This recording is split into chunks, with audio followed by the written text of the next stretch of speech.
Hello दोस्तों, study with अनु में मैं अनु आपका स्वागत करती हूँ। और आज डे 6 है और टारगेट नंबर भी 6। तो हम आज के अपने डे 6 के टारगेट में पूर्वालोकन सीरीज़ में 1857 की क्रांति का टॉपिक कवर करेंगे।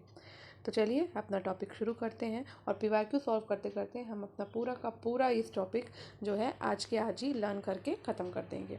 तो चलिए स्टार्ट करते हैं। 1857 की क्रांति। दिसंबर 1856 में सरकार ने पुराने लोहे वाली बंदूक ब्राउन बेस के स्थान पर नवीन एनफील्ड राइफल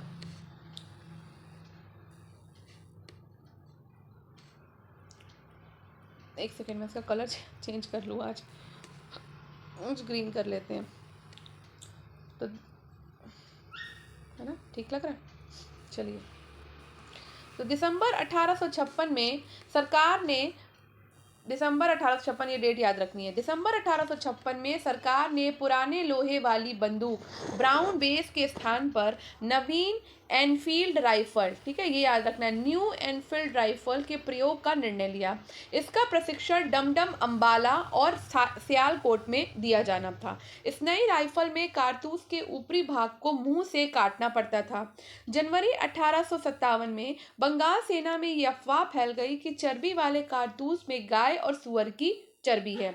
सैनिक अधिकारियों ने इस अफवाह की जांच किए बिना तुरंत इसका खंडन कर दिया, किंतु सैनिकों को विश्वास हो गया कि चर्बी वाले कारतूसों का प्रयोग उनके धर्म को भ्रष्ट करने का एक निश्चित प्रयत्न है। यही भारत के प्रथम स्वतंत्रता संग्राम यानी कि 1857 के विद्रोह का तत्कालीन कारण बना था। तो 1857 के विद्रोह का तत्कालीन कारण क्या बना था? चर्बी वाले कारतूस का प्रयोग।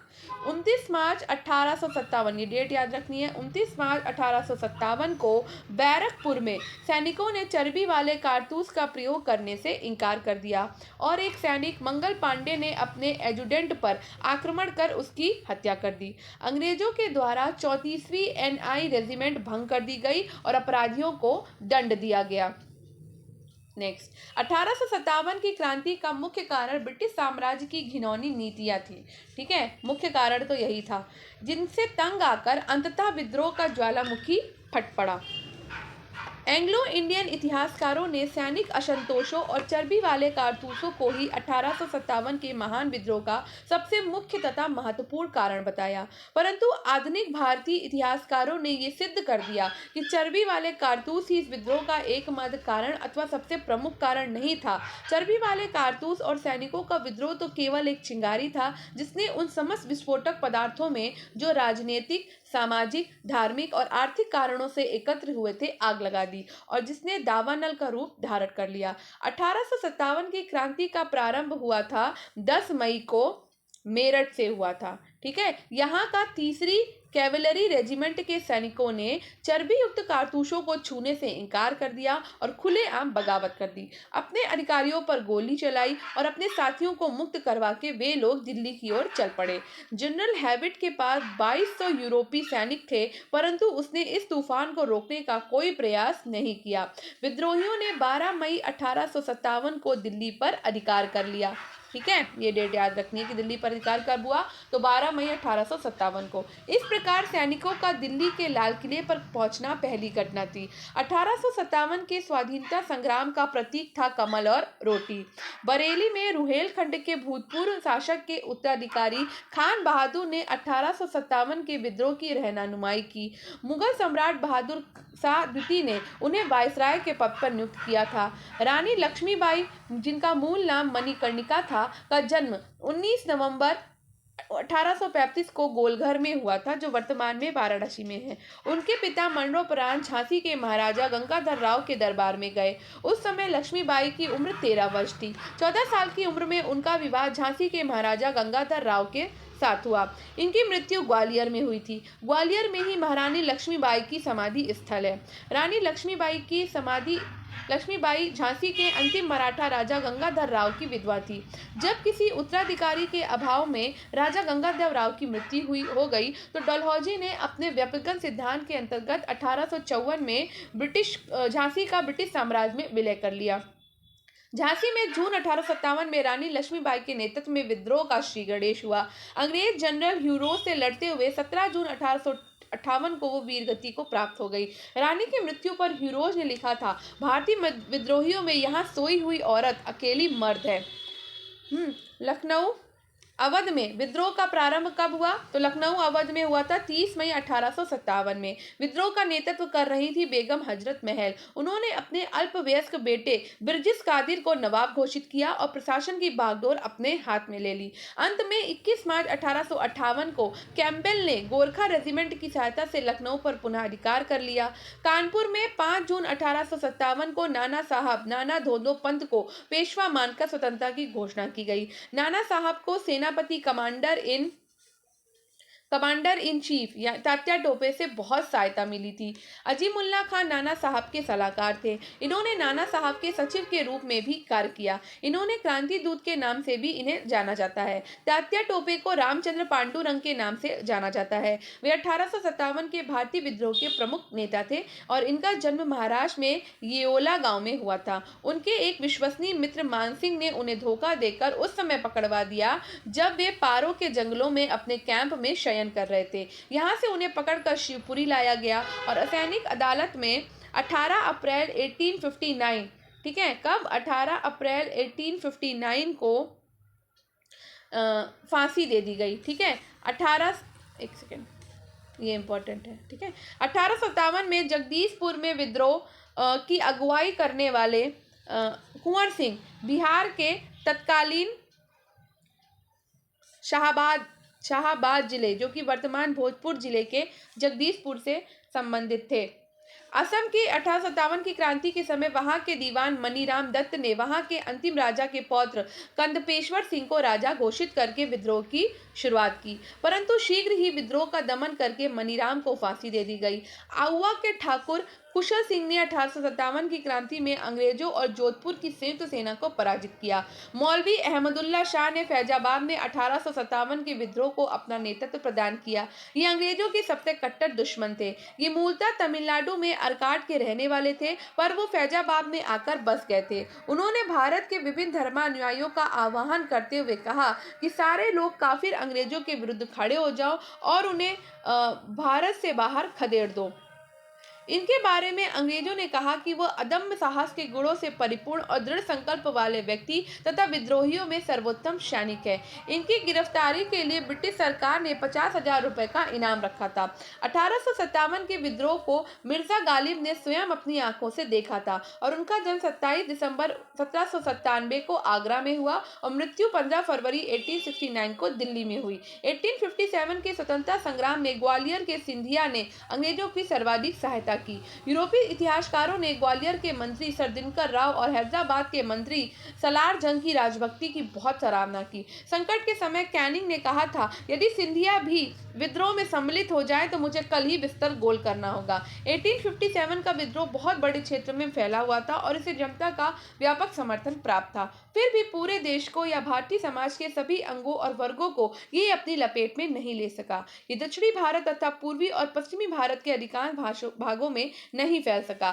ग्वालियर के सिंधिया, इंदौर के होलकर, हैदराबाद के निजाम, जोधपुर के राजा, भोपाल के नवाब, पटियाला, नाभा और जींद के सिख शासक एवं पंजाब के दूसरे सिख सरदार, कश्मीर के महाराजा तथा दूसरे अनेक सरदारों और बड़े जमींदारों ने विद्रोह को कुचलने में अंग्रेजों की सक्रिय सहायता की। गवर्नर जनरल कैनिंग ने बाद में टिप्पणी की कि इन शासकों तथा सरदारों ने तूफान के आगे बांध तरंग रोधक की तरह काम किया, वरना ये तूफान एक ही लहर में हमें बहा ले जाता। 1857 के विद्रोह में शिक्षित वर्ग ने कोई रुचि नहीं ली थी, तो ये इंपॉर्टेंट है, जो इस महासमर की सफलता के प्रमुख कारणों में से एक है। 1857 के विद्रोह के समय भारत का गवर्नर जनरल कैनिंग था। विद्रोह के समय कैनिंग ने इलाहाबाद को आपातकालीन मुख्यालय बनाया था। कैनिंग भारत में कंपनी के द्वारा नियुक्त अंतिम गवर्नर जनरल और ब्रिटिश सम्राट के अधीन नियुक्त भारत का पहला वायसराय था। न्यायिक सुधारों के अंतर्गत कैनिंग ने इंडियन हाई कोर्ट एक्ट द्वारा बंबई, कलकत्ता और मद्रास में एक उच्च न्यायालय की स्थापना की थी।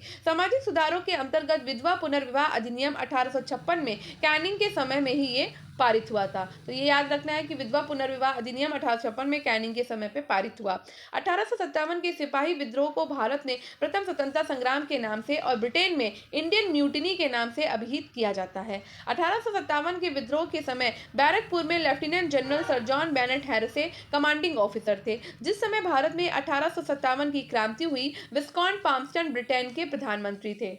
ठीक है, ये याद रखना है। इनका कार्यकाल 1855 से 1858 और 1859 से 1865 तक रहा। 1857 के विद्रोह की असफलता का मुख्य कारण किसी सामान्य योजना और केंद्रीय संगठन की कमी था। विद्रोहियों के नेताओं में कोई संगठन की भावना देखने में नहीं आई और उनके पास किसी सुनियोजित कार्यक्रम का पूर्ण अभाव था। उनमें अनुशासन की कमी भी थी। कभी तो वे अनुशासित सेना के बजाय दंगाई भीड़ की तरह व्यवहार करते थे। उनके पास एक भविष्योन्मुख कार्यक्रम, सुसंगत विचारधारा, राजनीतिक परिप्रेक्ष्य या भावी समाज और अर्थव्यवस्था के प्रति एक स्पष्ट दृष्टिकोण का अभाव था।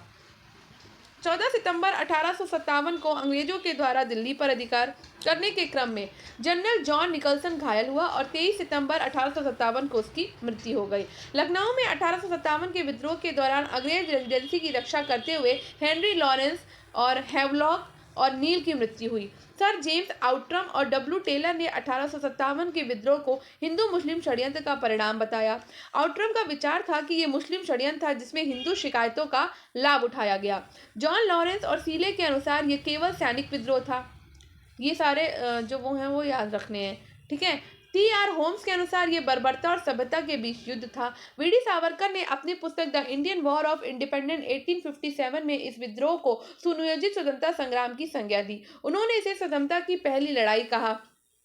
1857 के भारतीय स्वतंत्रता आंदोलन के सरकारी इतिहासकार सुरेंद्र नाथ सेन ने, जिनकी पुस्तक 1957 में प्रकाशित हुई थी, सर सैयद अहमद खां के द्वारा लिखित पुस्तक असबाबे बगावते हिंद 1859 में प्रकाशित हुई थी, जिसमें 1857 के विद्रोह के कारणों की चर्चा की गई। भारत सरकार के द्वारा आर.सी. मजूमदार को 1857 के विद्रोह का इतिहास लिखने के लिए नियुक्त किया गया, परंतु सरकारी समिति से अनुभव होने के कारण उन्होंने इस कार्य को करने से इनकार कर दिया और अपनी पुस्तक the sepoy mutiny and the rebellion of 1857 को स्वतंत्र रूप से वर्ष 1907 में प्रकाशित किया। अब हम यहाँ पर PYQ लगाएंगे अपना। हमारे नोट्स फिनिश हो चुका है और अब हम इसमें PYQ कंप्लीट करेंगे। तो पहला क्वेश्चन है, अंग्रेजी भारतीय सेना में चर्बी वाले कारतूसों से चलने वाली एनफील्ड राइफल कब शामिल की गई? तो हमें पता है कि एनफील्ड राइफल शामिल की गई थी दिसंबर 1856 में। ये आंसर हमारा सही है। ठीक है, दिसंबर 1856 में सरकार ने पुराने लोहे वाली बंदूक ब्राउन बेस के स्थान पर नवीन एनफील्ड राइफल प्रयोग का निर्णय लिया और इसका प्रशिक्षण डमडम, अंबाला और सियालकोट में दिया जाना था। इतना अभी हमने पढ़ा था। ठीक है, चलो इसका हम डिस्क्रिप्शन देख लेते हैं। देखो, मैंने वही बताया। इस नई राइफल में कारतूस के ऊपरी भाग को मुंह से काटना पड़ता था। जनवरी 1857 में बंगाल सेना में यह अफवाह फैल गई कि चर्बी वाले कारतूस में गाय और सुअर की चर्बी है। सैनिक अधिकारियों ने इस अफवाह की जांच किए बिना तुरंत इसका खंडन कर दिया, किंतु सैनिकों को विश्वास हो गया कि चर्बी वाले कारतूसों का प्रयोग उनके धर्म को भ्रष्ट करने का एक निश्चय प्रयत्न है। यही भारत के प्रथम स्वतंत्रता संग्राम 1857 के विद्रोह का तत्कालीन कारण बना था। ठीक है, अब नेक्स्ट क्वेश्चन पे चलते हैं। नेक्स्ट क्वेश्चन है, भारत के प्रथम स्वतंत्रता संग्राम का मुख्य तत्कालिक कारण था। तो मुख्य तत्कालिक कारण था अंग्रेजों का धर्म में हस्तक्षेप का संदेह। ठीक है, यही मुख्य कारण था। नेक्स्ट क्वेश्चन, फटाफट क्वेश्चन करते जाएंगे। मंगल पांडे की घटना कहाँ हुई थी? तो मंगल पांडे की घटना हुई थी आपकी बैरकपुर में। ठीक, बैरकपुर में। नेक्स्ट, ये देखिए लिखा है ना, 29 मार्च 1857 के बैरकपुर में सैनिकों ने चर्बी वाले कारतूसों का प्रयोग करने से इनकार किया और एक सैनिक मंगल पांडे ने अपने एडजुटेंट पर आक्रमण कर उसकी हत्या कर दी। नेक्स्ट, मंगल पांडे कहाँ के विप्लव से जुड़े थे? तो मंगल पांडे बैरकपुर से जुड़े हुए थे। अभी हमने पढ़ा 29 मार्च 1857। ठीक है, नेक्स्ट, मंगल पांडे सिपाही कहाँ के थे? तो मंगल पांडे सिपाही थे 34वीं बंगाल नेटिव इन्फेंट्री की 6वीं कंपनी में एक सैनिक सिपाही थे। तो यहाँ पर नहीं लिखा हुआ है। ठीक है, तो मैं आपको बता देती हूँ 34वीं। ठीक है, तो मंगल पांडे सिपाही थे 34वीं बंगाल नेटिव इन्फेंट्री के 6वीं कंपनी में एक सैनिक थे। नेक्स्ट क्वेश्चन, 1857 के विद्रोह के दौरान बहादुर शाह ने किसे शहाब आलम बहादुर का खिताब दिया था? तो वो दिया था बख्त खान को। किसको दिया था? बख्त खान को। नेक्स्ट देखो यहाँ पे लिखा हुआ है 1857 के विद्रोह के दौरान बहादुर शाह ने बख्त खान को साहब आलम बहादुर का खिताब दिया। बख्त खान एक पख्तून था। ईस्ट इंडिया कंपनी में वो सूबेदार के पद पे था और कंपनी की ओर से उसने प्रथम अंग्रेज अफगान युद्ध में भाग लिया था। बहादुर शाह ने अपने बड़े पुत्र मिर्जा मुगल और अथवा मिर्जा जहीरुद्दीन को मुख्य सेनापति घोषित किया, किंतु विद्रोह में वास्तविक नेतृत्व बख्त खान के पास था। नेक्स्ट 1857 की क्रांति का मुख्य कारण क्या था? तो 1857 की मुख्य क्रांति का कारण था ब्रिटिश साम्राज्य की जो नीति थी, यही मुख्य कारण था। ठीक है, अब इसका हम डिस्क्रिप्शन भी पढ़ लेते हैं। 1857 का मुख्य कारण ब्रिटिश साम्राज्य की घिनौनी नीतियां थी, जिससे तंग आकर अंततः विद्रोह का ज्वालामुखी फूट पड़ा। नेक्स्ट क्वेश्चन 1857 में लंदन से प्रकाशित होने वाले समाचार पत्र टाइम्स के संवाददाता कौन थे? जिन्होंने लिखा था कि उत्तरी भारत में गोरे आदमी की गाड़ी को कोई भी मित्रतापूर्वक दृष्टि से नहीं देखता है ना। तो ये थे W.H. रसेल। W.H. रसेल, इसका डिस्क्रिप्शन देख लेते हैं। 1857 में लंदन से प्रकाशित टाइम समाचार पत्र में W.H. रसेल ने लिखा था कि उत्तर भारत में गोरे आदमी की गाड़ी को कोई भी मित्रतापूर्ण दृष्टि से नहीं देखता था। 1857 की क्रांति सर्वप्रथम कहाँ से शुरू हुई? तो हमें पता है 1857 की क्रांति सबसे पहले शुरू हुई थी मेरठ से, है ना। 1857 की क्रांति का प्रारंभ कब हुआ था? 10 मई मेरठ से हुआ था और यहाँ की 3री कैवलरी रेजिमेंट के सैनिक ने चर्बी युक्त कारतूसों को छूने से इनकार कर दिया और खुलेआम बगावत कर दी। नेक्स्ट 1857 की क्रांति सर्वप्रथम कहाँ से शुरू हुई? तो मेरठ से शुरू हुई। 1857 के स्वतंत्रता संग्राम से संबंधित पहली घटना कौन सी थी? तो पहली घटना थी सैनिकों का दिल्ली के लाल किले पर पहुंचना, यही पहली घटना थी। और ये घटना कब हुई थी? तो ये घटना हुई थी 11 मई 1857 को। दिल्ली में मेरठ से आए सिपाहियों के दस्ते ने मुगल सम्राट बहादुर शाह द्वितीय से ये अपील की कि सम्राट इन सिपाहियों का नेतृत्व स्वीकार करे। इस प्रकार सैनिकों का दिल्ली के लाल किले पर पहुंचना पहली घटना थी। कानपुर में नाना साहब ने 5 जून 1857 को विद्रोह किया। बेगम हजरत महल ने 30 मई 1857 को अवध लखनऊ में विद्रोह शुरू किया और झांसी की रानी लक्ष्मीबाई ने जून 1857 में विद्रोह किया तथा वे 17 जून 1858 को शहीद हो गई। 1857 के स्वाधीनता संग्राम का प्रतीक क्या था? तो वो था कमल और रोटी। नेक्स्ट 1857 के संग्राम के निम्नलिखित केंद्रों में से सबसे पहले अंग्रेजों ने किसे पुनः अधिकृत किया? तो पुनः अधिकृत सबसे पहले किया था उन्होंने दिल्ली को। ठीक है, नेक्स्ट 1857 के स्वाधीनता संघर्ष की वीरांगना महारानी लक्ष्मीबाई की जन्मस्थली थी। तो जन्मस्थली थी उनकी वाराणसी। ठीक है, काशी की थी वो, वाराणसी की। नेक्स्ट 1857 के बरेली विद्रोह के नेता कौन थे? तो बरेली विद्रोह के नेता थे खान बहादुर। चलो यहाँ बताते चलो, बरेली के थे तो खान बहादुर। कुंवर सिंह कहाँ से लड़ रहे थे? कुंवर सिंह लड़ रहे थे बिहार के जगदीशपुर से। ठीक है, बिहार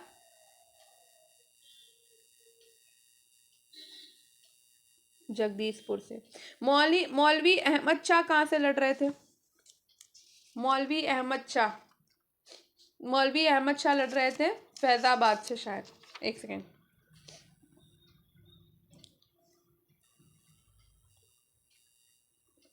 देखिए इसमें हम देख लेते हैं।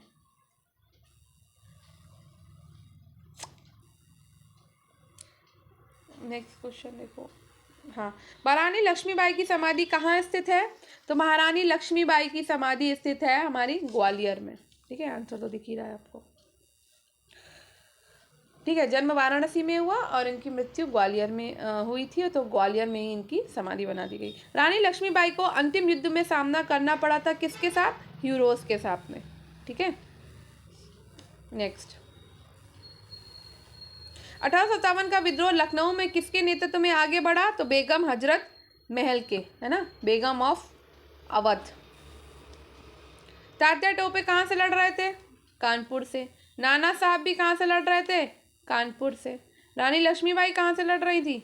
झांसी से। ठीक, वो महिला जिन्होंने अवध में 1857 की क्रांति का नेतृत्व किया था, तो बेगम हजरत महल ने किया था। ठीक, कहाँ से? लखनऊ अवध से, है ना, लखनऊ या फिर कह लो अवध से।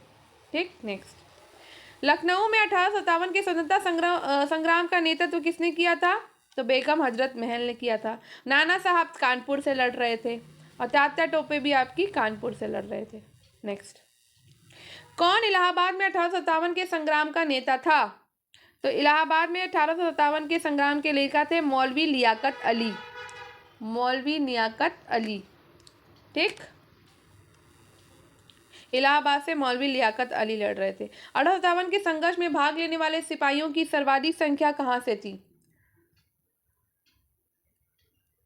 तो सर्वाधिक संख्या थी आपकी अवध से, सबसे ज्यादा अवध से थे, है ना।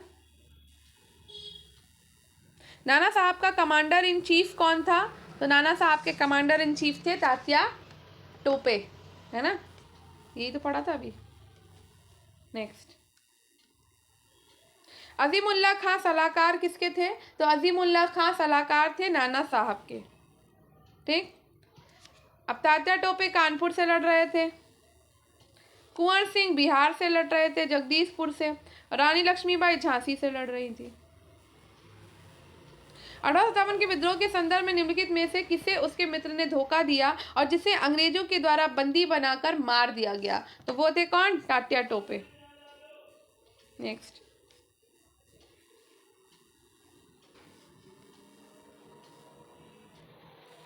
1857 के निम्नलिखित क्रांतिकारियों में से किसका वास्तविक काम रामचंद्र पांडुरंग था? तो रामचंद्र पांडुरंग नाम था तात्या टोपे का। कुंवर सिंह 1857 के विद्रोह के एक प्रमुख नायक थे और वो निम्नलिखित में से किससे संबद्ध थे? तो वो संबद्ध थे बिहार से, और बिहार में भी कहाँ से?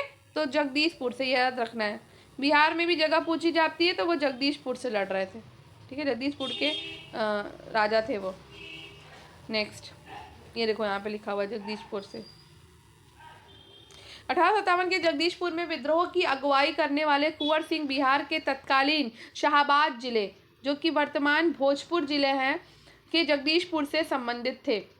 प्रकृति ने उन्हें अदम्य शौर्य, वीरता और सेना नायक के आदर्श गुणों से मंडित किया था। इसी कारण उन्हें सही रूप में विद्रोह के दौरान बिहार का सिंह, ठीक है, तो ये भी पूछा जा सकता है कि बिहार का सिंह किसे कहा जाता था? तो बिहार का सिंह के नाम से जाने जाते थे कुंवर सिंह।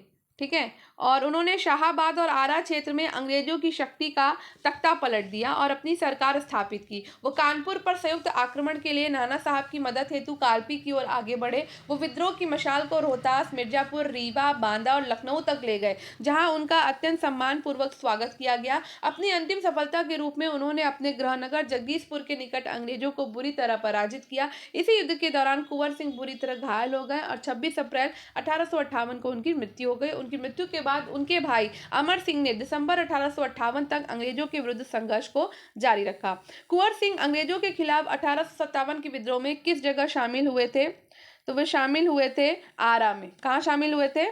आरा में। ठीक है, नेक्स्ट, 1857 की क्रांति के दौरान बिहार में क्रांतिकारियों का नेता कौन था? तो बाबू कुंवर सिंह थे। नेक्स्ट, 1857 के बिहार में 1857 के विद्रोह का नेतृत्व किसने किया? तो कुंवर सिंह ने किया। कहाँ से? जगदीशपुर से। नेक्स्ट, कुंवर सिंह ने 1857 के विद्रोह का नेतृत्व किस प्रांत से किया? तो बिहार के जगदीशपुर से। याद कर लो, बार बार वही क्वेश्चन पूछा जा रहा है, बार दोबारा ये टॉपिक पढ़ना पड़े तो फिर बेकार है, तो इसलिए अभी के अभी मैं लर्न करा रही हूँ, अभी के अभी पूरा का पूरा कंप्लीट कर लीजिए। नेक्स्ट क्वेश्चन, 1857 के विद्रोह का नेतृत्व बिहार में किसने किया? फिर से वही क्वेश्चन देखिए, कुंवर सिंह ने। ठीक, तात्या टोपे कहाँ से लड़ रहे थे? कानपुर से लड़ रहे थे। नाना साहब कहाँ से लड़ रहे थे? कानपुर से लड़ रहे थे। बिहार में 1857 का नेतृत्व बिहार में 1857 के विद्रोह का नेतृत्व किसने किया? कुंवर सिंह ने किया। जगदीशपुर के किस व्यक्ति ने 1857 के विप्लव में क्रांतिकारियों का नेतृत्व किया? कुंवर सिंह ने किया। जगदीशपुर के राजा कौन थे? कुंवर सिंह थे। और रानी लक्ष्मीबाई कहाँ की रानी थी? झांसी की थी। ठीक, नेक्स्ट, पटना के 1857 के स्वतंत्रता संग्राम के नेता? राजपूत कुंवर सिंह। कौन असम में 1857 की क्रांति का नेता था। असम में क्रांतिकारी नेता थे दीवान मनीराम दत्त, ठीक है, तो असम से थे मनीराम दत्त। 1857 के विद्रोह का बिहार में 15 जुलाई 1857 से 20 जनवरी 1858 तक का केंद्र था जगदीशपुर, ठीक। नेक्स्ट, 1857 की क्रांति में अंग्रेजों और जोधपुर की संयुक्त सेना को पराजित करने वाले थे आउवा के ठाकुर कुशल सिंह। कौन सा स्थल राजस्थान में 1857 की क्रांति का केंद्र नहीं था? तो अजमेर था, नीमच था, आउवा था, जयपुर नहीं था, ठीक है। नेक्स्ट, किसने 1857 में अंग्रेजों से संघर्ष किया? तो शहादत खान ने अंग्रेजों से संघर्ष किया। कौन 1857 के विद्रोह में अंग्रेजों का सबसे कट्टर दुश्मन था? तो अंग्रेजों के सबसे कट्टर दुश्मन थे मौलवी अहमदुल्ला शाह। और ये कहाँ से लड़ रहे थे? तो ये लड़ रहे थे फैजाबाद से। कहाँ से लड़ रहे थे? फैजाबाद से, ठीक है। नेक्स्ट, 1857 के विद्रोह को किस उर्दू कवि ने देखा? तो वो थे गालिब, जिन्होंने 1857 के विद्रोह को देखा था। सुप्रसिद्ध उर्दू शायर मिर्जा गालिब का मूल निवास स्थान था आगरा। आज़ादी की पहली लड़ाई 1857 के किसने भाग नहीं लिया? तो भगत सिंह ने भाग नहीं लिया था। तात्या टोपे तो लड़ ही रहे थे, बहादुर शाह जफर भी लड़ रहे थे और रानी लक्ष्मीबाई भी लड़ रही थी। उस समय भगत सिंह नहीं थे। 1857 के विद्रोह से निम्नांकित में से कौन संबद्ध नहीं था? तो उद्यम सिंह। उद्यम सिंह भी उस समय जाहिर सी बात नहीं थे। बेगम हजरत महल लड़ रही थी, कुंवर सिंह लड़ रहे थे और मौलवी अहमदुल्ला लड़ रहे थे, ठीक है। तो हजरत महल आपकी लखनऊ से लड़ रही थी, कुंवर सिंह बिहार से लड़ रहे थे और मौलवी अहमदुल्ला आपके फैजाबाद से लड़ रहे थे। 1857 के स्वतंत्रता संग्राम में किस राजवंश ने अंग्रेजों की सर्वाधिक सहायता की? तो सबसे ज्यादा सहायता करी थी ग्वालियर के सिंधिया ने। भारत में शिक्षित मध्य वर्ग ने 1857 के विद्रोह में तटस्थता बनाए रखी थी। चलिए जल्दी करेंगे। 1857 के विद्रोह में भाग नहीं लिया। तो 1857 के विद्रोह में भाग नहीं लिया था आपके साहूकारों ने और जमींदारों ने। अब यहाँ पे हमें मिलान करना है भाई। अब यहाँ पे जल्दी ज़्यादा अच्छे से लर्न होगा मिलान में। बख्त खां कहाँ से लड़ रहे थे? मौलवी अहमदुल्ला कहाँ से लड़ रहे थे? कुंवर सिंह कहाँ से लड़ रहे थे? नाना साहब। तो हमें पता है कि कुंवर सिंह तो आरा से लड़ रहे थे, ठीक। और बख्त खां कहाँ से लड़ रहे थे? बख्त खां लड़ रहे थे दिल्ली से। मौलवी अहमदुल्ला कहाँ से लड़ रहे थे? अवध से। और नाना साहब कहाँ से लड़ रहे थे? कानपुर से लड़ रहे थे। नेक्स्ट क्वेश्चन पे चलते हैं। झांसी से कौन लड़ रहा था? तो झांसी से लड़ रही थी रानी लक्ष्मीबाई। कौन लड़ रहा था? रानी लक्ष्मीबाई। लखनऊ से कौन लड़ रहा था? लखनऊ से लड़ रही थी बेगम हजरत महल, ठीक है। कानपुर से लड़ रहे थे। फैजाबाद से कौन लड़ रहा था? तो फैजाबाद से लड़ रहे थे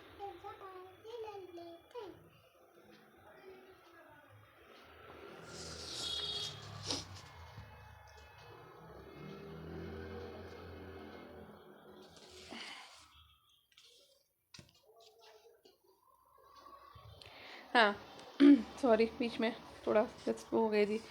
हाँ, यहाँ हमने क्या किया? झांसी से लड़ रही थी रानी लक्ष्मीबाई, लखनऊ से लड़ रही थी बेगम हजरत महल, कानपुर से लड़ रहे थे अजीमुल्ला खां और फैजाबाद से लड़ रहे थे मौलवी अहमद खां।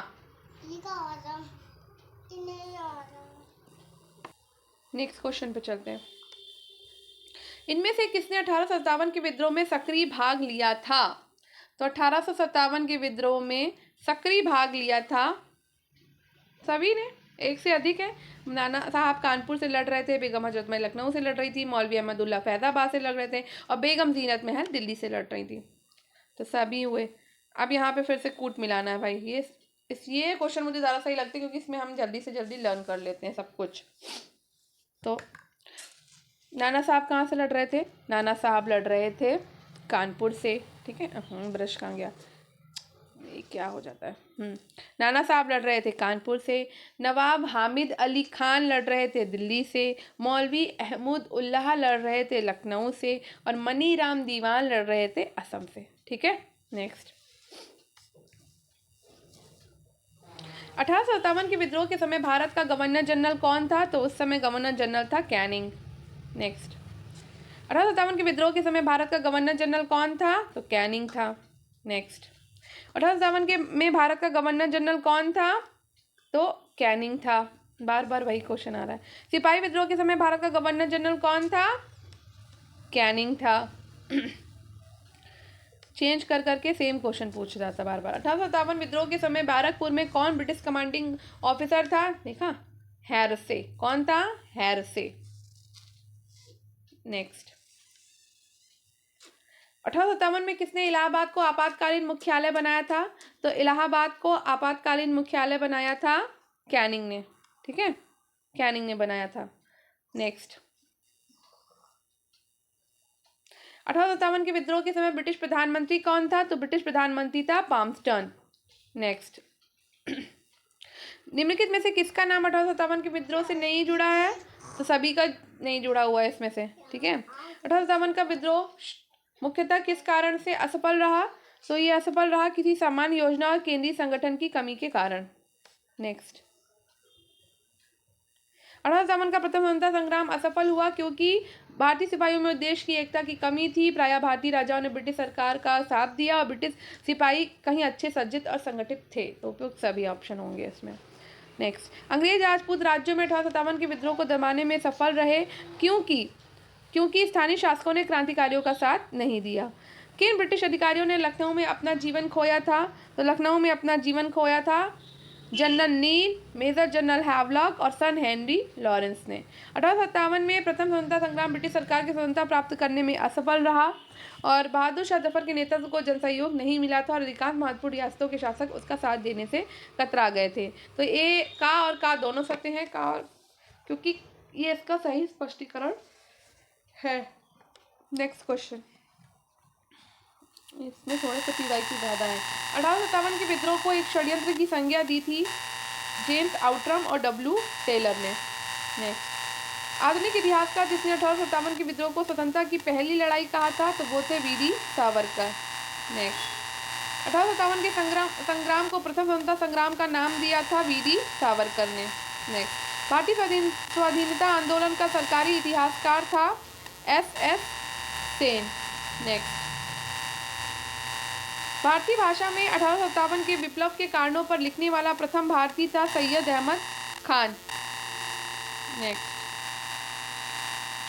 तथाकथित प्रथम राष्ट्रीय स्वतंत्रता संग्राम न प्रथम न राष्ट्रीय और न ही स्वतंत्रता संग्राम था। ये कथन संबद्ध है आर.सी. मजूमदार से।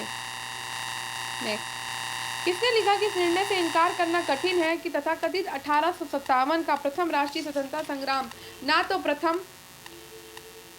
प्रथम था ना ही स्वतंत्रता संग्राम था।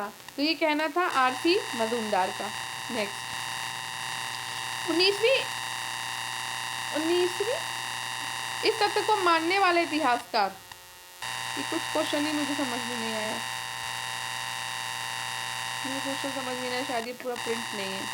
नेक्स्ट क्वेश्चन पे चलते हैं, इसको छोड़ देते हैं। नेक्स्ट है 1857 की क्रांतिकारी में निम्नलिखित में से कौन सी एक अवधारणा सही है?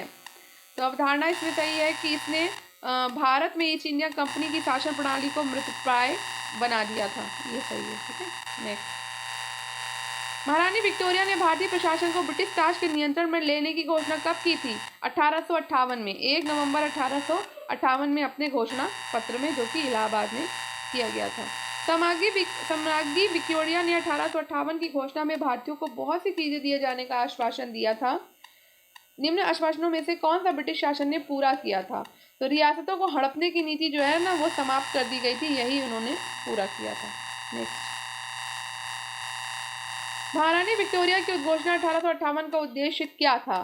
तो इनका उद्देश्य था कि भारतीय राज्यों को ब्रिटिश साम्राज्य से मिलाने के किसी भी विचार का परित्याग करना। ठीक है, तो ये पहला वाला हो गया। और दूसरा, भारतीय प्रशासन को ब्रिटिश क्राउन के अंतर्गत रखना। ये दोनों ही थे। नेक्स्ट, निम्नलिखित में से कौन सा आयोग 1857 के विद्रोह के दमन के बाद भारतीय फौज के नव संगठन से संबंधित था? तो वो था आपका पील आयोग। नेक्स्ट,